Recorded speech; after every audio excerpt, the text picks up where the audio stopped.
ఈ 70 వారాల ప్రవచనంలో కూడా మనం నేర్చుకుంది అదే.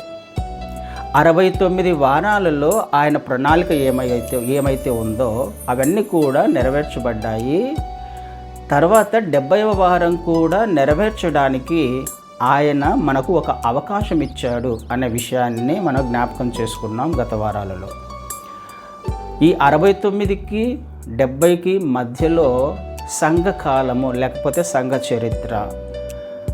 ఈ సంఘంలో ఎవరెవరు ఉన్నామంటే నీవు, నేను, మనము.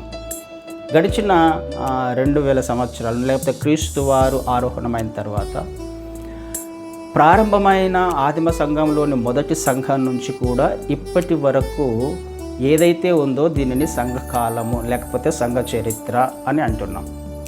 అయితే 70వ వారం ఇంకా జరగవలసి ఉన్నది, అది ఇంకా జరగలేదు.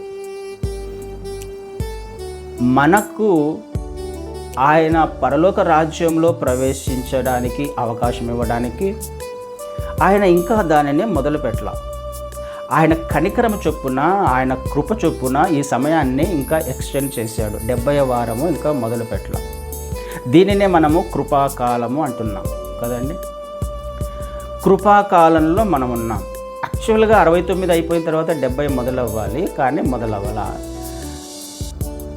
మనకు అవకాశం ఇవ్వడానికి కృపాకాలం అంటే ఏంటి? కృప అంటే ఏంటి?